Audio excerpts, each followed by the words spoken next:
Good morning second year BiPC students. Next class చూడండి అమ్మా. Next క్లాస్లో ఏంటంటే కనుక మనకి యూనిట్ 4లోనే పార్ట్ 4 కింద వస్తుంది. యూనిట్ 4లో పార్ట్ 4లో ఏంటంటే కనుక మనకి ఇమ్యూనిటీ సిస్టమ్ అన్నమాట. అంటే పార్ట్ 4 ఎలా చెప్తారంటే కనుక యూనిట్ 4లో 4th A and 4th B ఉంటుంది అన్నమాట. ఇంతవరకు చెప్పింది అంటే కనుక గ్లాన్స్ గురించి చెప్పింది అంటే కనుక 4th A. ఇప్పుడు ఏంటంటే కనుక 4th B అన్నమాట. అంటే ఫోర్త్ పార్ట్లో 4th లో బి అన్నమాట. దీనికి వచ్చినప్పుడు ఏంటంటే మనకు 4th పార్ట్ వస్తుంది. 4th లోకి వచ్చినప్పటికి ఏంటంటే immunity system. What is immunity system అంటే కనుక మనకి రెసిస్టెన్స్ ఫార్మ్ ఉంటుంది అనమాట.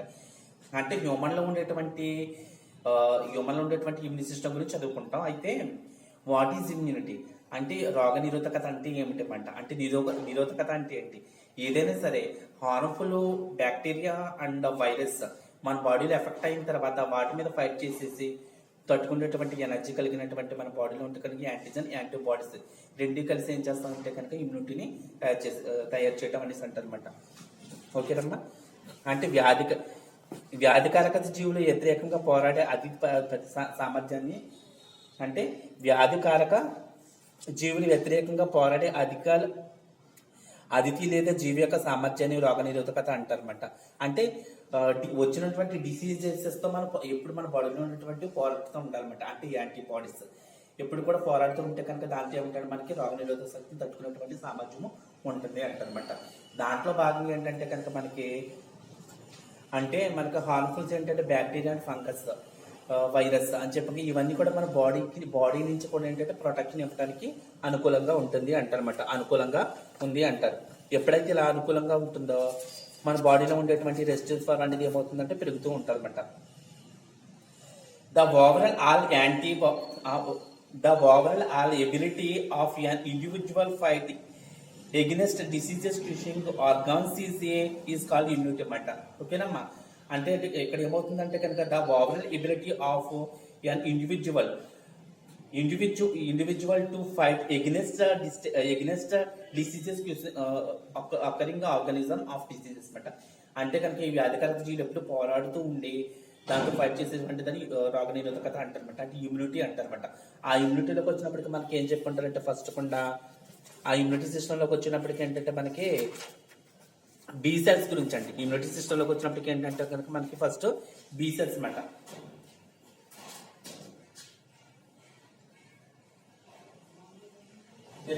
బి కణాలు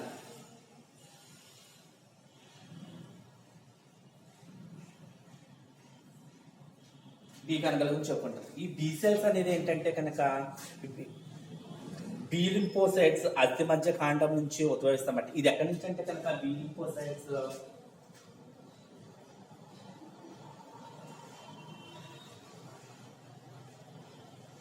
ఇక్కడ బి లింఫోసైట్స్ ఏం చేస్తారంటే కనుక బోన్ మ్యారో నుంచి ఉత్పడతామట. అంటే అస్థి మధ్య నుంచి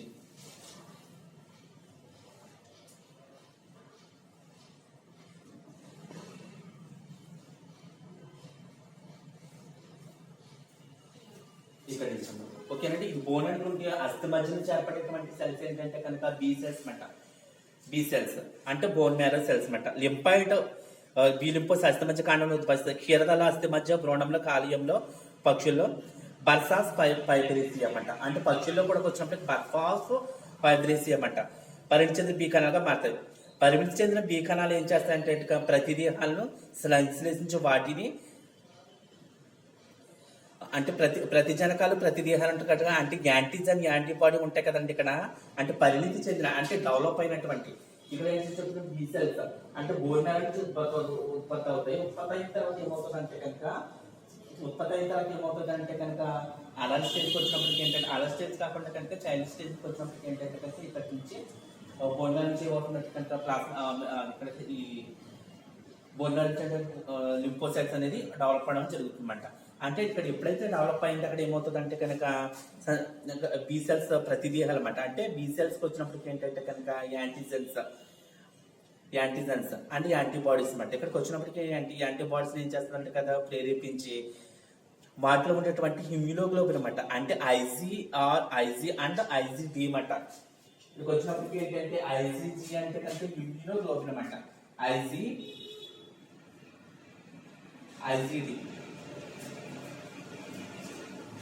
ఐజిఎం ఐజిడి అనమాట. అంటే ఐజిడిలో వచ్చినప్పటికి ఏంటంటే ఐజిఎం ఐజిడి అంటే ఇమ్యూనోగ్లోబిన్ ఎమ్, ఇమ్యూనోగ్లోబిన్ డి అనమాట. ఈ రెండు కూడా ఏం చేస్తాయంటే కనుక వాటిపైన అంటే ఆ సెల్స్ పైన ఉన్నటువంటి వ్యతిరేకతతో పోరాడడానికి వినియోగించబడతారంట. ఇవే ప్రతిజనకాల గ్రాహాలుగా పనిచేసి ద్వితీయ లింఫాయిడ్ అవయవాల్లో పరిణించేద్దన్నమాట. ఏంటంటే ఈ టూయే కలిసి ఏంటంటే బీ సెల్స్ అనేది బోన్ మ్యారో నుంచి ప్రొడ్యూస్ అవుతుందని చెప్పి ప్రొడ్యూస్ అయిన తర్వాత ఏంటంటే కనుక దాని అంటే సెల్ మెంబ్రేన్ నుంచి ఏంటంటే కణ ఉపరితల మధ్య నుంచి ఐజీజీ ఐజిఎంఓ ఐజిడి అనమాట.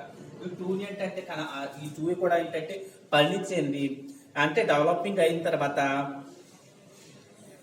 సెకండరీ లింఫాయిడ్ ఆర్గన్స్ గా ఈ సెకండరీ లింఫాయిడ్ ఆర్గన్స్ లోకి వచ్చినప్పటికి బేస్ అవుతాయి అన్నమాట.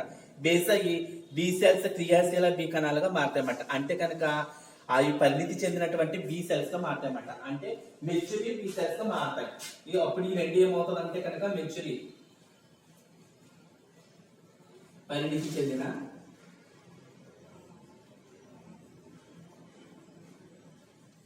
అంటే కనుక రెండు కూడా ఏమవుతుందంటే లింఫాయిడ్ ఆర్గన్స్ లోకి వచ్చినప్పటికి ఏంటంటే రెండు లింఫాయిడ్ ఆర్గన్స్ కింద మారిన తర్వాత ఈ రెండు పరిణితి చెందిన బి సెల్స్ కింద మారుతాయన్నమాట.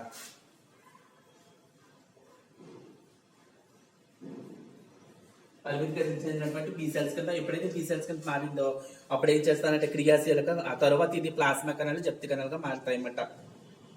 ఓకేనా? దీనికి వచ్చినప్పటికి చెప్పాను ఇక్కడ బోన్ మ్యారో సెల్స్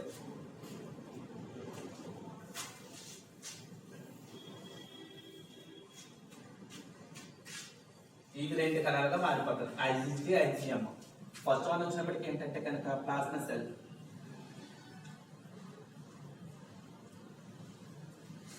ఇది ప్లాస్మా కణాలు జ్ఞప్తి కణాలు.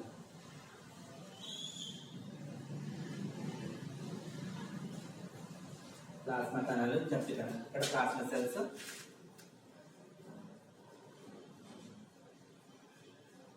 Plasma cell and memory cells.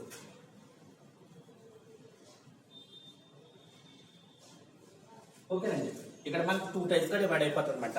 మీకు ఆల్రెడీ చెప్పడం ఏంటంటే కనుక ఇక్కడ బి సెల్స్ అంటే పరిణితి చెందిన బి కణాలుగా ఎలా డెవలప్ అవుతుంది. ఇక్కడ ఫస్ట్ నుంచి అక్కడ బోన్ మ్యారో నుంచి డెవలప్ అవుతుంది. పరిణితి చెందిన అంటే అస్థి మధ్య నుంచి అనమాట. అస్థి మధ్య నుంచి డెవలప్ అయిన తర్వాత ఏంటంటే కనుక బోన్ మ్యారో నుంచి డెవలప్ అయిన తర్వాత ఇందులో ఉండేటువంటి lymphoid organs IgG M and D అంట. ఈ రెండు కూడా అంటే ఇమ్యూనోగ్లోబిన్ బేస్ చేసి ఏమవుతుందంటే కనుక ఈ రెండు కూడా ఏం చేస్తారంటే కనుక లింఫాయిడ్ ఆర్గన్స్ సంచేసి నుంచి లింఫాయిడ్ ఆర్గన్స్ అయితే ఫామ్ అవుతుంది అనమాట. దీన్ని ఏమంటారు అంటే కనుక సెకండరీ లింఫాయిడ్ ఆర్గన్స్ అనమాట. సెకండరీ లింఫాయిడ్ ఆర్గన్స్ అంటే డెవలపింగ్ అయ్యి బి సెల్స్ కింద ఫామ్ అవుతాయి అన్నమాట. ఆ తర్వాత ఏం చేస్తాయంటే కనుక ఈ బి సెల్స్ ఇది పరిణితి చెందిన బి సెల్స్ గా ఫామ్ అవుతాయి. రెండు కూడా అంటే బి సెల్స్ గా ఫామ్ అయిన తర్వాత ఫామ్ అయిన తర్వాత అప్పుడు ఇక్కడ ఏం చేస్తాయంటే B cells two cells form అయిపోతాయి. అదేంటంటే కనుక plasma cells and memory cells. Plasma కణాలు జప్తి కణాలు. ఇవి ప్లాస్మా కణాలు జప్తి కణాలు రెండు ఏం చేస్తాయంటే కనుక ప్లాస్మా కణాలు ప్రతిజనకాలను వ్యతిరేకంగా ప్రతిదేహాలను ఉత్పత్తి చేస్తాయన్నమాట. అంటే ఏంటంటే కనుక ఇక్కడ ప్రతిజనకాలు అంటే యాంటీజెన్స్ అంటే యాంటీబాడీ కింద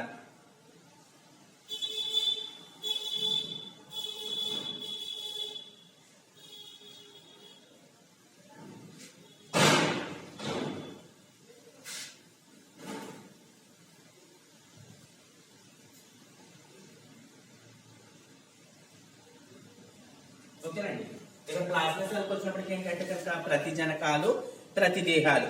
ప్రతిజనకాలు అంటే ప్రతిదేహాలు అంటే ప్లాస్మా కణాలు ప్రతిజనకాలు వ్యతిరేకంగా ప్రతిదేహాలను ఉత్పత్తి చేస్తాయి.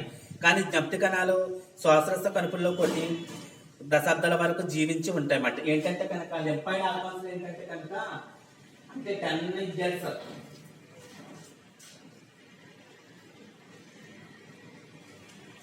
అంటే 10 years వరకు ఏం చేస్తుందంటే కనుక దశాబ్దాల కొంచెం కనుక ప్లాస్మా సెల్స్ లో అంటే లింఫాయిడ్ ఆర్గన్స్ గ్రూప్ అయిపోయి ఉంటాయి. అంటే ఇవి మెమరీ సెల్స్ జ్ఞాన కణాలు. ఇవి వచ్చినప్పటికీ ఏంటంటే కనుక యాంటీజన్ అండ్ యాంటీబాడీ అంటే ప్రతిజనకాలు ప్రతిదేహాలకి ఏమవుతుంది అంటే కనుక ఫామ్ అయిపోతుంది అనమాట. ప్రతిజనకాలు ప్రతిదేహాల కింద ఫామ్ అయిపోతుంది. ప్లాస్మా కణాలు మరియు జప్తి కణాలుగా మరి ప్లాస్మా కణాలు ప్రతిజనకాల వ్యతిరేకతను కలిగి ఉంటాయి. కానీ జప్తి కణాలు శ్వాసరస కణాల కణుపుల్లో ఏంటంటే కొన్ని దశాబ్దాలు అంటే ఒక 10 ఇయర్స్ అయిపోయే వరకు అవి అలా ఉండిపోతామంట. ప్రతి జనకం రెండవసారి ప్రతి దేహాన్ని ప్రవేశించిన జప్తి కణాలు వేగంగా విభేదనం చెంది రెండవ క్రియాశీలక క్లోన్లుగా ఏర్పడతాయన్నమాట. ఏంటంటే ఒకసారి చూడండి, ప్రతి జనకం రెండవసారి ప్రతి దేహంలోనికి రోగ నిరోధకత ప్రవేశించినప్పుడు అంటే ఇక్కడ ప్రతి జనకాలు ఇక్కడ ప్రతి దేహాలకు ప్రవేశిస్తామండి. ఎంటర్ అవుతుంది. ఎప్పుడైతే ఎంటర్ అయిందో ఇక్కడ ఉన్నటువంటి మెమరీ సెల్స్ ఏమవుతుందంటే వెంటనే రెస్పాండ్ అవుతుందన్నమాట. అంటే ప్లాస్మా సెల్స్ లో ఉండేటువంటి యాంటీజెన్స్ అండ్ యాంటీబాడీస్ ఎప్పుడైతే కనుక ఇక్కడ దీనిపై ఫైట్ చేయడానికి వచ్చిందో అప్పుడు మళ్ళీ వెంటనే రియాక్ట్ అవుతుంది. ఇది రియాక్ట్ అవుతుంది అంటే మెమరీ సెల్స్ అంటే జ్ఞాన కణాలు రియాక్ట్ అవుతాయి అన్నమాట. చెంది రెండవ క్రియాశీలత క్లోన్గా ఏర్పడుతుంది. దీని ద్వితీయ రోగ నిరోధకత అనుక్రియ అంటారన్నమాట. బి కణాలు ముఖ్యంగా హ్యూమరల్ ఇమ్యూనిటీ లేదా దేహ రోగ నిరోధక వ్యవస్థలో పాల్గొంటాయన్నమాట. అంటే హ్యూమరల్ ఇమ్యూనిటీ అన్నమాట. హ్యూమరల్ ఇమ్యూనిటీలోకి వచ్చినప్పటికీ ఏంటంటే కనుక అంటే మానవ శరీరంలో కొంచెం ఎంటర్ అయినటువంటి వైరస్ లాంటి షోకులు ఏం చేస్తారంటే కనుక నచ్చినప్పుడు చేయడానికి ఇది అప్పుడు మామూలుగా యూజ్ అవుతుందని చెప్తున్నారు అనమాట. అంటే రోగ నిరోధకత అంటే ఇమ్యూనిటీ, అంటే ఇమ్యూనిటీ మనకి ఏ విధంగా ఫామ్ అవుతుంది, ఏ విధంగా డెవలప్ అవుతుంది అన్న బట్టి గురించి మనం తెలుసుకుంటే కనుక దానిలో ఉండేటువంటి ఎనర్జీ గురించి తెలుసుకుంటారు అనమాట. ఓకేనమ్మా, సరే. మనకి ఏంటంటే ఫోర్త్ చెప్పాను కదా, బి సెల్స్. బి సెల్స్ ఎక్కడి నుంచి అవుతుంది? లింపాయిడ్. బి సెల్స్ ఏమంటారు? B lymphocytes. బి సెల్స్ ఏమంటారంటే కనుక lymphoid B lymphocytes.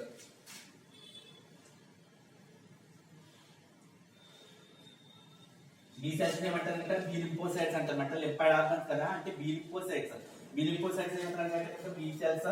B lymphocytes ఎక్కడి నుంచి చూసుకుంటున్నట్టు బోన్ మ్యారో అంటే అస్థి మధ్య నుంచి డెవలప్ అయిన తర్వాత, అంటే ఇది పక్షుల్లో కూడా ఉంటాయి. క్షీరదాల్లో మధ్య అస్థి భ్రూణంలో కాలియంలోను. నెక్స్ట్ వచ్చినప్పటికి ఏంటంటే కనుక బర్డ్స్ లోకి వచ్చినప్పటికి ఏంటంటే బర్సా ఆఫ్ ఫాబ్రియస్ పరిణి చెందిన బీ కణాలుగా మారతాయన్నమాట. పరిణి చెందిన బీ కణాలు ప్రతిదేహాన్ని సంశ్లేషించే వాటిని అంటే కనుక ప్రతిదేహాన్ని సంశ్లేషించడం అంటే ప్రతి జనకాలు ప్రతి కూడా అంటే యాంటీజన్ యాంటీబన్ బాడీలో ఉన్నప్పుడు ప్రతిదేహాన్ని అబ్జర్వ్ చేసుకున్న తర్వాత ఏంటంటే ఐజీఎం అన్నమాట. ఈ రెండు కూడా ఐజీఎం అండ్ ఐజీకి వచ్చినప్పటికి ఏంటంటే బీ సెల్ అంటే మెచ్యూర్ బీ సెల్స్ అన్నమాట. అంటే మెచ్యూర్ బీ సెల్స్ గా ఫామ్ అయిన తర్వాత ఇది ఏమవుతుంది అంటేనండి, మెచ్యూర్ బీ సెల్స్ గా ఫామ్ అయిన తర్వాత ఈ B lymphocytes B cells 2 type గా డివైడ్ అయిపోతుంది. ఫస్ట్ వన్ వచ్చినప్పటికి ఏంటంటే కనుక ప్లాస్మా సెల్స్. సెకండ్ వన్ వచ్చినప్పటికి ఏంటంటే కనుక మెమరీ సెల్స్. ప్లాస్మా సెల్స్ కొంచెం యాంటీజన్ అండ్ యాంటీబాడీ అంటే ప్రతి జనకాలు ప్రతి జీవితాలు ఫైట్ చేయడానికి ఉపయోగపడుతుంది. జప్తి కణాలకు వచ్చినప్పటికి ఏంటంటే 10 ఇయర్స్ అంటే దశాబ్దాల కాలం వరకు అలా ఉండిపోతుంది అనమాట. అంటే ఇది ఏమవుతుంది అంటే కనుక దీంట్లో ఉండేటువంటిది శక్తి ఎప్పుడైతే మళ్ళీ సెకండ్ జనరేషన్ మళ్ళీ తర్వాత అనుకోని టైం ఎప్పుడైతే సరే మన బాడీకి ఎంటర్ అయిన తర్వాత ఈ ప్రతి జనకాలు ఎప్పుడైతే ప్రతి దేహాలు ఏర్పడిందో అప్పుడు ఏమవుతుంది అంటే కనుక వెంటనే రియాక్ట్ అవుతుంది. ఏంటంటే మెమరీ సెల్స్ రియాక్ట్ అవుతాయి అనమాట. రియాక్ట్ అయిన తర్వాత వాటిని విచ్ఛిన్నం చేయడానికి ఉపయోగపడుతుంది అనమాట.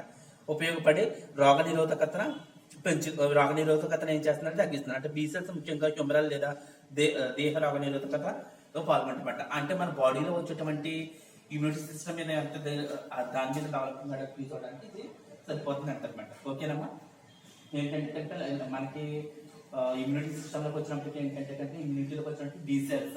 తర్వాత మనకి ఏముంటుంది? ఇమ్యూనోగ్లోబిన్ గురించి ఉంటుంది. అది స్ట్రక్చర్ ఆఫ్ ఇమ్యూనోగ్లోబిన్ అంటే బీ సెల్స్ వచ్చిన plasma cells and memory cells అనమాట. ఓకేనా, మీకు వచ్చిన వాటి flash short notes on be cells లేదా బీ కణాల గురించి రాయండి అంటాడనమాట. అంటే బీ కణాల గురించి రాయించేటప్పుడు అది మీరు ఏం చేస్తారంటే కనుక బీ సెల్స్ అంటే బీ లింపాయిడ్ ఆర్గన్స్ అంటే ఎక్కడి నుంచి ఏర్పడుతుంది? ఫస్ట్ పాయింట్ ఇది అస్థి మధ్య బోన్ మ్యారో నుంచి ఏర్పడుతుంది.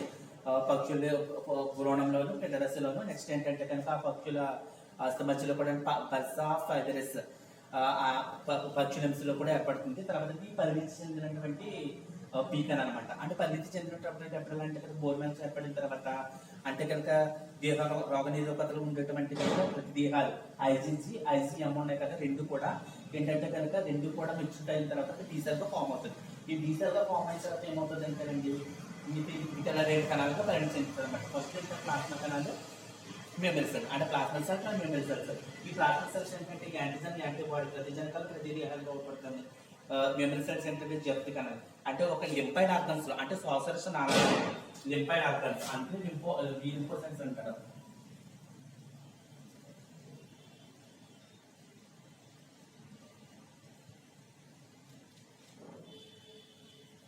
Lymphoid organs. ఈ లింపాయిడ్ ఆర్గన్స్ లోకి వచ్చినప్పటికీ ఏంటంటే కనుక శ్వాసరస నాళాలు.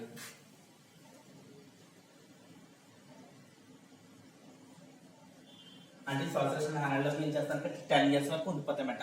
తర్వాత మళ్ళీ కనుక వీటి యాంటీజన్ యాంటీబాడీ పైన ఎప్పుడైతే మళ్ళీ ఫైట్ చేసిందో అప్పుడు వెంటనే రియాక్ట్ అవుతాయంట. ఈ రియాక్ట్ అయ్యి తర్వాత ఏం చేస్తామంటే కనుక అంటే హ్యూమన్లో ఉండేటువంటి రోగ నిరోధకత ఏంటంటే కనుక దానిలో ఫైట్ చేయడానికి ఇది ఉపయోగపడుతుంది అంటారు అనమాట. ఓకేనండి, ఇది మీకు వచ్చినప్పుడు ఏమవుతుంది, పార్ట్ 4 అవుతుంది. Okay, thank you.